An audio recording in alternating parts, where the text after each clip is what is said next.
Hey everyone and welcome back to the channel. So, what exactly is your catalytic converter doing? Think of it as your car's personal air purifier. Inside this metal canister in your exhaust system, there's a honeycomb structure coated with precious metals like platinum, palladium, and rhodium. As hot, harmful exhaust gases from your engine like carbon monoxide and nitrogen oxides flow through it, these metals trigger a chemical reaction. This reaction converts those nasty pollutants into much safer substances like carbon dioxide and water vapor. It's a brilliant piece of engineering that helps keep our air clean. The P0420 code gets triggered when your car's computer, the ECU, thinks this conversion process isn't happening efficiently enough.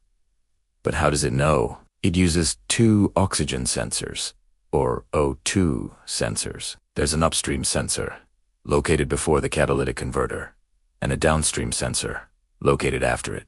The upstream sensor monitors the raw exhaust coming out of the engine.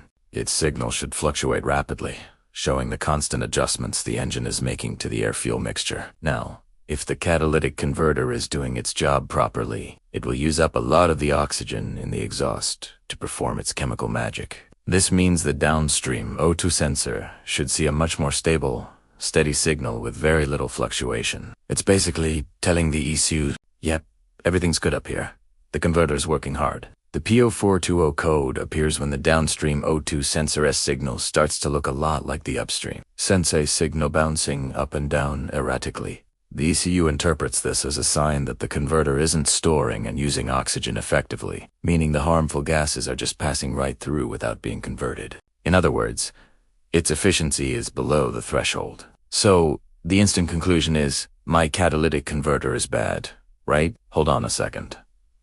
This is the biggest mistake people make. While a failed converter is definitely a possibility, it's not the only cause. Throwing a new, expensive converter at the problem without proper diagnosis can be a costly error. Let's talk about the other culprits. First up, the O2 sensors themselves. A faulty downstream O2 sensor can send incorrect readings to the AC, tricking it into thinking the converter has failed when it's actually fine.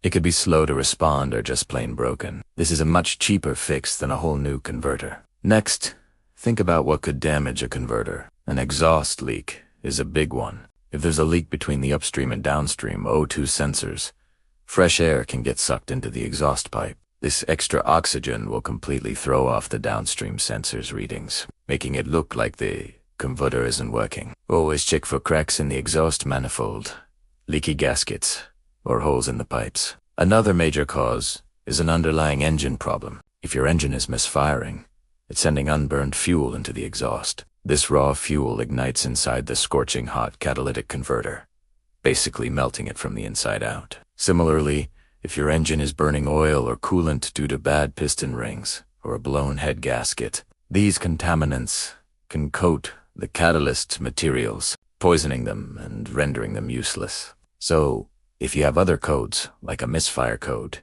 you must fix those first. So, what's the right way to diagnose P0420? Start with the simple stuff.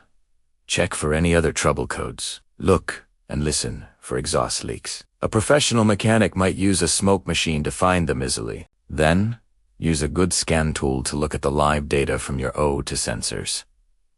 Does the upstream sensor switch quickly? Is the downstream sensor relatively flat? If the downstream sensor is mirroring the upstream, it confirms the ECU suspicion. But you still need to rule out a bad sensor or an exhaust leak before condemning the converter. In summary, P0420 tells you there's a problem with catalyst efficiency, but it doesn't automatically mean you need a new converter. It could be a faulty O2 sensor, an exhaust leak, or an engine issue that's killing your cat. Always diagnose thoroughly to save yourself time and a lot of money. I hope this deep dive into the P0420 code was helpful. If you learned something today, give this video a thumbs up and hit that subscribe button for more car care tips. Drive safe, and I'll see you in the next one.